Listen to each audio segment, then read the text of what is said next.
శ్రీమాత్రే నమః. ETV life ఆధ్యాత్మిక ఛానల్ ప్రేక్షకులకు నమస్కారం. రామకృష్ణ గోవిందేతి నామ సంప్రయాగే కామవివా స్నాతవ్యం సర్వోత్తమ ప్రయాగే. దిగ్దేశకాలనపేక్ష సిద్ధ సర్వసులభే సద్గురు కృపా సముద్ర సంగహేతు లాభే. రామనామ గంగయ మిళిత కృష్ణనామ యామున గోవిందనామ సరస్వతి ప్రథితే. నారాయణ తీర్థుల వారు 12 స్కందాల భాగవతాన్ని 12 తరంగాలుగా ఆవిష్కరిస్తూ కృష్ణుడి జననం నుంచి రుక్మిణీ కళ్యాణం దాకా ఉన్న లీలలన్నింటినీ అద్భుతంగా తన తరంగాల్లో ఆవిష్కరించాడు. తరంగిణి అంటే నది, తరంగములతో ఉన్నది అని. శ్రీకృష్ణ లీలా తరంగిణి అని ఆ గ్రంథానికి నామకరణం చేశాడు. సంగీత, సాహిత్య, భక్తి, నృత్య వీటన్నింటి సమాహారమే శ్రీకృష్ణ లీలా తరంగిణి. దానిలో వారు చెప్తున్న అద్భుతమైనటువంటి సత్యం ఏమిటి అంటే, రామనామము గంగతో సమానం, కృష్ణనామము యమునతో సమానం, గోవిందనామము సరస్వతీ నదితో సమానం. ఈ మూడింటిని నిత్యము ఉచ్చరించేవాడు ప్రతినిత్యము ప్రయాగలో స్నానం చేస్తున్నట్టే. ప్రయాగలోని త్రివేణి సంగమంలో స్నానం చేయాలి అంటే పుష్కరమో కుంభమేళో నీకు కావాలి. కానీ ఈ నామాలను ఉచ్చరిస్తూ ఆ భక్తి నదిలో స్నానం చేయటానికి దిగ్దేశ కాల అనిపేక్ష. దిక్కుతో, దేశంతో, కాలంతో పని లేదయ్యా. ఎప్పుడైనా స్నానం చేసి నువ్వు పునీతుడివు కావచ్చు.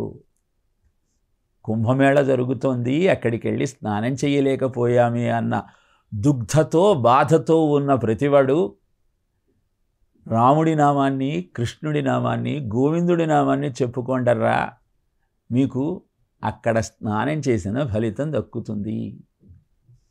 ఎందుకని ఈ నామాలని ఉచ్చరించమంటూ ఉన్నారు గురువులు? భారతదేశం అనేది ఋషిపీఠం అండి. ప్రతివాడు తపశక్తి సంపన్నుడే. चंदन है इस देश की माटी, तपोभूमि हर ग्राम है, हर बाला देवी की प्रतिमा, बच्चा बच्चा राम है, बच्चा बच्चा राम है. అలాంటి సంస్కారము, సంస్కృతి, సాంప్రదాయము మనది. ఎందుకని ఈ నామాలను నారాయణ తీర్థుల వారు ఎంచుకున్నారు అంటే, రాముడు తండ్రి మాటను నిలబెట్టడం కోసం 14 ఏళ్ళు అరణ్యవాసానికి సంసిద్ధుడయ్యాడు. అలానే కృష్ణుడు గురువు కుమారుణ్ణి తిరిగి ఆయనకు అందించటం కోసం యముడితో పోరుకు సిద్ధమయ్యాడు. సాందీపనికి ఆయన కుమారుణ్ణి తీసుకొచ్చి ఇచ్చాడు. అలానే కృష్ణుడు తన తల్లి కోరిక తీర్చటం కోసం, తన కళ్యాణాన్ని కనులారా చూడలేకపోయానని బాధపడుతున్న యశోదకు ఆ వైభవాన్ని చూపించటం కోసం ఒక అవతారమే ఎత్తాడు. మాతృదేవో భవ, పితృదేవో భవ, ఆచార్య దేవో భవ అన్న అద్భుతమైన మూల సూత్రాన్ని, నైతిక బాధ్యతను గుర్తించినప్పుడు తండ్రి మొదటి గురువు, తల్లి జగన్మాత స్వరూపం, ఇక ఆచార్యుడు తన మేధా సంపత్తిని, తన సాధనా ఫలితాన్ని నీకు అందించాలని తాపత్రపడే దేవతా స్వరూపం. ఈ ముగ్గురిని తలుచుకుంటూ ఆ ముగ్గురి మాహాత్యాన్ని తెలియజెప్పినటువంటి భగవన్ నామాన్ని నువ్వు ఉచ్చరిస్తూ నిరంతరము ఆ భక్తి అమృతంలో నీ జీవితాన్ని కొనసాగిస్తే ప్రయాగ స్నానం కంటే, త్రివేణి స్నానం కంటే, గంగా స్నానం కంటే, యమునా స్నానం కంటే ఇవన్నీ గొప్పవి కాదా? గొప్పవే అని చెప్పటానికి ఎలాంటి సందేహము లేదు. కనుక 6 షాహీ స్నానాలలో ఏ స్నానంలో నేను పాలు పంచుకొని నా పాపములనన్నింటినీ పటాపంచలు చేస్తాను అన్న భావనను మరల్చి ఈ నామాన్ని నిరంతరము చెప్పుకుంటూ నా జీవితాన్ని ఎలా ధన్యం చేసుకుంటాను అన్న ఆలోచనను పెంచుకునే ప్రయత్నం చేద్దాం. అవకాశం ఉండి అదృష్టం కలిసొస్తే తప్పనిసరిగా ప్రయాగలోని ఆ త్రివేణి సంగమంలో సంకల్పంతో సహా స్నానం చేసే ప్రయత్నం చేద్దాం. అది సూర్యుడు భూమికి 30 డిగ్రీల కోణం కంటే తక్కువగా ఉన్నప్పుడు మాత్రమే, పొద్దునైనా సాయంత్రమైనా. పొద్దున ఉదయిస్తున్న సూర్యుడు 30 డిగ్రీస్లో 30 డిగ్రీల కోణంలో రాకముందు చేద్దాం. అలానే 30 డిగ్రీల కంటే తక్కువ కోణానికి ఆ సూర్యుడు వెళ్ళినప్పుడు సాయంత్రం స్నానం చేద్దాం. ఏమిటండి ఈ రహస్యము అని సందేహం కలుగుతుంది. గురువులు మనకు తెలియజేసిన అద్భుతమైన ఈ ప్రాకృతిక శక్తి యొక్క సత్యాన్ని మనం గుర్తించగలిగితే ఋషయః క్రాంతదర్శయః, అద్భుతమైన ప్రకృతి శక్తిని మనకు చూపించగలిగినటువంటి మహానుభావులే ఋషులు, గురువులు. 12 సంవత్సరాలకు ఒకసారి పుష్కరం, 12 నెలలకు ఒకసారి సంవత్సరం. ఈ సంవత్సరాన్ని పుష్కరంతో అనుసంధానం చేయటానికి కారణమేమిటి అంటే, ఏవం ప్రవర్తితం చక్రం నానువర్తయతి యః అఘాయురింద్రియారామో మోఘం పార్థ సజీవతి. భగవద్గీతలో కృష్ణుడు తెలియచేస్తాడు. ఈ ప్రపంచమంతా ఒక సైకిల్ ప్యాటర్న్లో నడుస్తోంది, ఒక చక్రంగా ఇది అవిభర్ణింపబడింది. అందుకే దీన్ని కాలచక్రము అంటాం. 12 నెలలైతే సౌరమానంలో ఒక సంవత్సరం. అలానే బాహ్రస్పత్యమానము అని బృహస్పతిని ఆధారంగా చేసుకొని ఒక కాలమానం ఉన్నది. సూర్యుడు నెలకు ఒక్క రాశిలోకి మారితే 12 నెలల తర్వాత రాశిచక్రాన్నంతా పూర్తి చేయగలుగుతాడు. బృహస్పతి సంవత్సరానికి ఒక రాశిలో మారుతాడు. అందుకే 12 సంవత్సరాలకు రాశిచక్రాన్ని పూర్తి చేయగలుగుతాడు. బుద్ధికి బృహస్పతి చిహ్నమైతే అంతర్బాహ్య దృష్టికి సూర్యుడి చిహ్నం. అంటే బుద్ధిని ప్రచోదనం చేస్తూ, నీ దృష్టిని సంస్కరిస్తూ, నీ మనస్సుని నిగ్రహించే ప్రయత్నమే పుష్కర స్నానం. సూర్యుడు దృష్టికి చిహ్నం అన్నారు, బృహస్పతి బుద్ధికి చిహ్నం అన్నారు. మరి మనస్సుని ఎలా నిగ్రహిస్తారు అంటే, మనస్సుకు కారకుడు చంద్రుడు. చంద్రమా మనసో జాతః సూర్యచక్షోభిజాయతే. అమ్మ మాతృత్వాన్ని పొందటానికి ప్రతి నెల 20 ఏళ్లకు ఒకసారి రజోదర్శనం చేస్తుంది. అది ఒక చక్రం. అంటే ఈ కాలచక్రంలో చంద్రుడు, సూర్యుడు, బృహస్పతి ఒక అద్భుతమైనటువంటి చక్ర వ్యూహంలో నడుస్తూ ఉన్నారు. ఆ చక్రానికి నీ జీవన చక్రాన్ని నువ్వు అనుసంధానం చేయగలిగితే అద్భుతమైన శక్తిపాతం జరుగుతుంది. నీ జీవితం సరైన దోవలో పోతుంది. 2 నదులు కలిసే సంగమంలో ఉద్భవించే శక్తి ప్రవాహంలో నీవు మునిగినప్పుడు నీ శరీరంలో ఉన్నటువంటి పంచభూతాలు శుద్ధి అవుతాయి. ఇదే కుంభమేళ, ఇదే పుణ్యస్నానం. అందుకే అందరం అద్భుతమైనటువంటి భావనతో దానిలో మమైకమయ్యే ప్రయత్నం చేస్తున్నాం. అది సాధ్యం కాదు అన్నప్పుడు గురువును ఆశ్రయించి ఆయన చూపిన మార్గంలో నడిచే ప్రయత్నం చేస్తున్నాం. అందుకే గురుగీత చెప్తుంది, నగురోరధికం తత్వం, నగురోదధికం తపః, నగురోదధికం జ్ఞానం, తస్మై శ్రీ గురవే నమః. గురువుని మించిన తత్వం లేదు, గురువుని మించిన తపస్సు లేదు, గురువుని మించిన జ్ఞానము లేదు. తత్వము, తపస్సు, జ్ఞానముల యొక్క సమాహారమే గురువైనప్పుడు ఆయనకు నమస్కరిస్తే చాలు, ఆయన పాదోదకాన్ని స్వీకరిస్తే చాలు, ఆయన చూపిన బాటలో నడిస్తే చాలు, నీ సమస్యలన్నీ పరిష్కరింపబడి నీ జీవితం అద్భుతంగా మారుతుంది. తత్వం అదే వేదాంతం. ఆ పరమాత్మ తత్వమే నీవు. నీలో ఉన్న ఆత్మ చైతన్యాన్ని నువ్వు గుర్తించాలన్న సంకల్పంతో ఏ తపస్సు చేయటం వల్ల ఆ జ్ఞానం నీకు సిద్ధిస్తుంది అని తెలియజేయటం కోసం, తన జ్ఞానమంతా నీకు అందించేటువంటి దేవతా స్వరూపమైన గురువును మించినటువంటి దైవం ఇంకెక్కడ ఉంటుంది? అదే గురు సందేశం. కనుక గురువును ఆశ్రయించి ఆయన యొక్క సాంగత్యంతో తపస్సును ప్రారంభించి తత్త్వం, ఆ పరమాత్మయే నేనన్న జ్ఞానాన్ని పొందటం కోసం నువ్వు చేయగలిగినటువంటి చేస్తున్నటువంటి సాధన నీకు ఉపయోగపడే విధంగా నీకు మార్గదర్శనం చేసే దేవతామూర్తిని నీవు ఆశ్రయించి ఆరాధించి ఆయన చూపిన మార్గాన్ని అవలంబించే ప్రయత్నం చేయాలి. గుకార ప్రథమో వర్ణ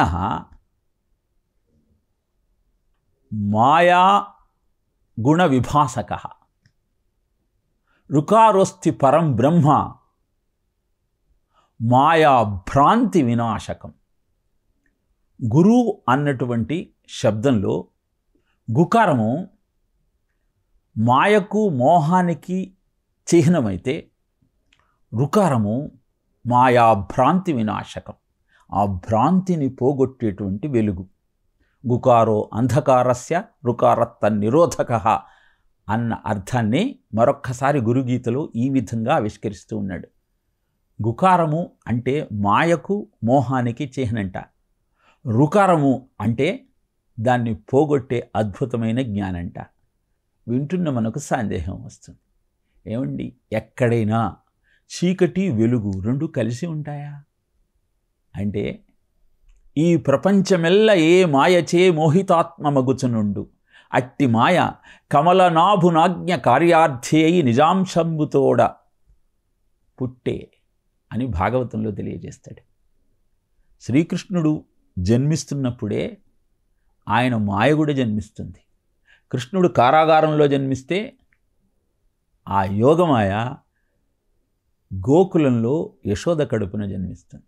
వసుదేవుడు ఆ మాయను మధుర పట్టణానికి తీసుకువచ్చి గోకులానికి కృష్ణుడిని తీసుకువెళ్తాడు. ఈ కథ యొక్క అంతరార్థం ఏమిటి అంటే, ఎక్కడైతే మాధవుడుంటాడో అక్కడ మాయ కూడా ఉంటుంది. మాధవుణ్ణి తెలుసుకొని మాయను వదలాలి అంటే మాధవుడి పాదాలు పట్టుకోవాలి. ఈ అద్భుతమైన విజ్ఞానాన్ని మనకు అందించేవాడు గురువు కనుక గు అనే అక్షరాన్ని మాయకు నిదర్శనంగా తెలియజేస్తూ, రుకారం అంటే దాన్ని పోగొట్టే అద్భుతమైన జ్ఞాన ప్రభ అని తెలియజేశాడు. ఇంత తెలిసినా, ఇన్ని వింటున్నా, ఇన్ని అధ్యయనం చేస్తున్నా మనలో ఆ మాయ పోకపోవటానికి కారణమేమిటి అన్న సందేహం మనకు కలగటం సహజమే. ఆశానామన్నది మనోరథ జల తృష్ణాతరంగాకుల రాగగ్రాహవతి వితర్కవహిని ధైర్యద్రుమధ్వంసిని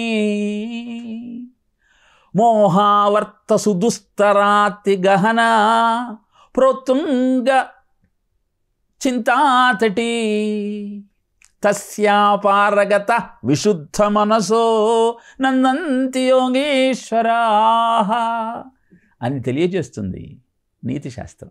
అంటే అర్థము, నీలో ఉన్న ఆశ ఒక నది అనుకుంటే, ఆ ఆశ కోరికగా మారటం దానిలోని జలం.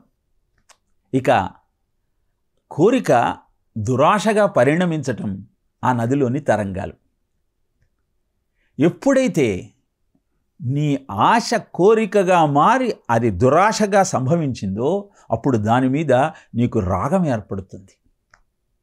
ఆ రాగమే మొసలి. ఇక ఆ రాగాన్ని అందుకునే ప్రయత్నంలో నువ్వు వాదన చేయటం మొదలు పెడతావు, అడ్డదిడ్డంగా మాట్లాడతావు, తండ్రితో విభేదిస్తావు, తల్లిని దూషించే ప్రయత్నం చేస్తావు, మిత్రులతో వైరానికి సిద్ధమవుతావు. ఈ వితర్కమంతా ఎగిరే పక్షులు.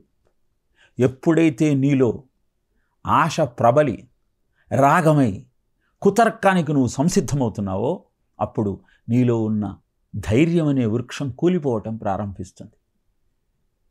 అప్పుడు ఆ కోరిక మోహంగా మారుతుంది.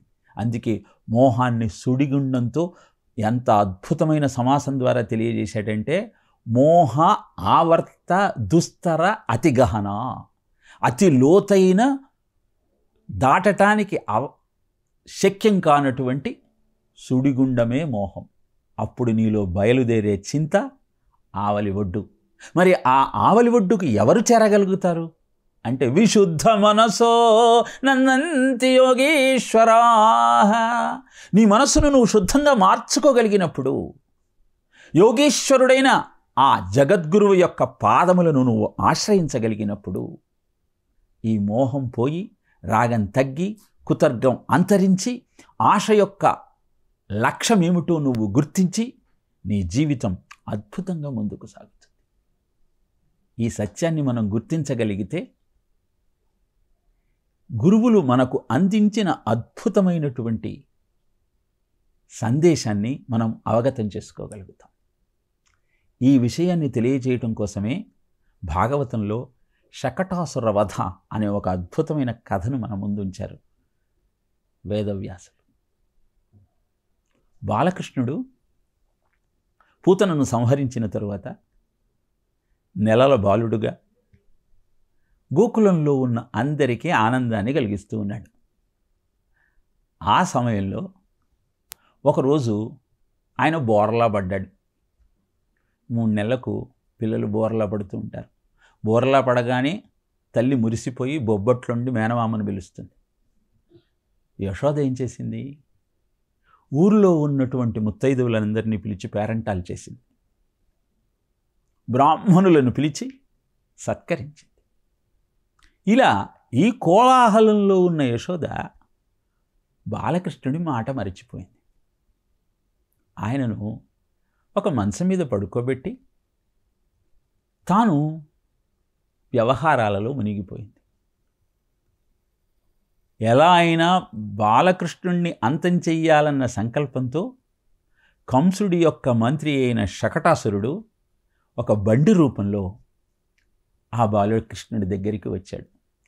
నిదురించిన శిశువు ఆకొని కిదుక్కుచు చనుగోరి కిసలి కెసలయ్య విలసత్ మృదు చక్ర చాప రేఖాస్పద పదమున తన్నెనొక్క బండిన్ దండిన్. వెంటనే కృష్ణుడు ఏం చేశాడు అంటే, ఆకలికి రోధిస్తున్నట్టు నటిస్తూ 2 కాళ్లను పైకి కిందికి అనగానే ఆ పాదము బండి రూపంలో ఉన్న శకటాసురుడికి తాకి గాలిలోకి లేచి ఆ శకటమంతా తుత్తినలై కింద పడింది. భయంకరమైన రాక్షసాకారం అక్కడ ప్రత్యక్షమైంది. ఇది చూచిన యశోద, గోపికలు, గోపాలురు అంతా ఆశ్చర్యపోయారు. ఏం జరిగింది? ఈ రాక్షసుడు ఎలా ఇక్కడికి వచ్చాడు? ఎవరిని అంతం చేద్దామనుకున్నాడు? ఎవరు వీణ్ణి సంహరించాడు అని ఆశ్చర్యపోతున్న సమయంలో బాలురంతా వచ్చి యశోదమ్మతో, అమ్మా, శ్రీకృష్ణుడి కాలు తాకి ఈ బండి తుత్తునియలైంది. ఈ రాక్షసుణ్ణి సంహరించినవాడు ఆ బాలకృష్ణుడే అంటే వారెవ్వరూ నమ్మలేదు. 3 నెలల బాలుడు ఇంత భయంకరమైన రాక్షసుణ్ణి ఎలా సంహరిస్తారు? బాలుండెక్కడ బండి ఎక్కడ నభోభాగంబుపై చాట్పడన్ కాలందన్నుట ఎక్కడ ఎలా బాలురు కల్లారిడి జడ్డు పలుకు లేగలోకంబుననైన చెప్పబడునే ఎంచు ఆలాపించుచు రేలువేతలు సంభ్రమాశ్చర్యులైరందరున్. బాలుడేమిటి, బండిందనటం ఏమిటి, అది గాలిలోకి లేవటం ఏమిటి, ఇది ఎక్కడ సాధ్యం అని వాళ్ళంతా ఆశ్చర్యపోయారు. తప్పితే భగవంతుడే బాలురుడి రూపంలో అక్కడికి వచ్చి ఈ రాక్షస సంహార బాధ్యతను నిర్వర్తించాడన్న విషయాన్ని వాళ్ళు గుర్తించలేకపోయారు. ఈ కథ ఏ విధంగా మనకు మార్గదర్శకం చేస్తుంది అంటే, శకటము అంటే బండి. భగవంతుడు మనందరికీ ఒక బండినిచ్చాడు. అదే తోలు తిత్తి ఇది తూట్లు 9 తెలుసుకొనర నరుడా అనే తత్వంలో మనం చెబుతూ ఉన్నాం. 9 నవరంధ్రాలతో ఉన్నటువంటి ఈ దేహాన్ని నీకు ఇచ్చి మా అంటే వద్దు, నవ అంటే కొత్త, జన్మ అంటే పుట్టుక, నిన్ను మానవుడని మళ్ళీ పుట్టుక లేకుండా చేసుకోరా అని ఆదేశించి పంపించాడు. మరి ఈ శకటంలో ఉన్న మనం ఏం చెయ్యాలి? నిరంతరము ఆ భగవంతుడే మనకు మార్గదర్శకుడు అన్న భావనతో ఆయన నామాన్ని జపిస్తూ ఆయనను చేరుకునే ప్రయత్నం చేయాలి. కానీ మనం ఏం చేస్తున్నాం? నాది, నేను, అహంకారము, మమకారము అన్నటువంటి ఆలోచనతో నిరంతరము జీవితాన్ని దుర్భరంగా మార్చుకునే ప్రయత్నం చేస్తున్నాం. ఇప్పుడు నాది అన్న భావనను మనహ మనహ మనహ అని అంటారు. నువ్వు కృష్ణుడు పడ్డట్టు బోర్లా పడితే, అంటే ఆ మనహ మనహ అన్న భావాన్ని బోర్లా పడేస్తే అప్పుడు అది నమః నమః నమఃగా మారుతుంది. అంటే నాది కాదు, నాది కాదు, నాది కాదు అన్న ఆలోచన కలుగుతుంది. అంతా ఆ పరమాత్ముడే చేస్తున్నాడన్న దృఢమైన భావన నీలో ప్రబలినప్పుడు, గురు సందేశంలో అద్భుతమైన మాహాత్యాన్ని వింటూ మన జీవితాన్ని సంస్కరించుకోవాలన్న తలంపు మనకు కలిగినప్పుడు అప్పుడు మన జన్మకు సార్థకత ఏర్పడుతుంది. ఈ శకటం తన గమ్యాన్ని చేరగలుగుతుంది. అలా ఏ మాయ అయితే ఈ ప్రపంచాన్నంతా మోహంలో ముంచివేస్తూ నీ జీవితాన్ని దుర్భరంగా మారుస్తుందో, ఆ మాయ నుంచి బయటపడటం కోసం గురువు సందేశాన్ని, జగద్గురువు చూపిన బాటను ఆశ్రయించమని తెలియజేసే అద్భుతమైన వాంగ్మయమే వేదవ్యాసుడు మనకు అందించినటువంటి భాగవతము, స్కాంద పురాణంలో చెప్పిన గురు గీత, ఆయన ప్రపంచానికి అందించిన అద్భుతమైన వాంగ్మయం. కాబట్టి మనమంతా స్వార్థ బుద్ధిని తగ్గించుకుంటూ అద్భుతమైన భగవద్భావనను పెంచుకుంటూ లోకా సమస్త సుఖినో భవంతు అన్నటువంటి ఆర్యోక్తిని నిజం చెయ్యాలన్న సంకల్పంతో అహరహము కృషి చేస్తూ మన జీవితాన్ని గురు సందేశం ద్వారా సరిదిద్దుకునే ప్రయత్నం చేద్దాం. ఓం తత్సత్.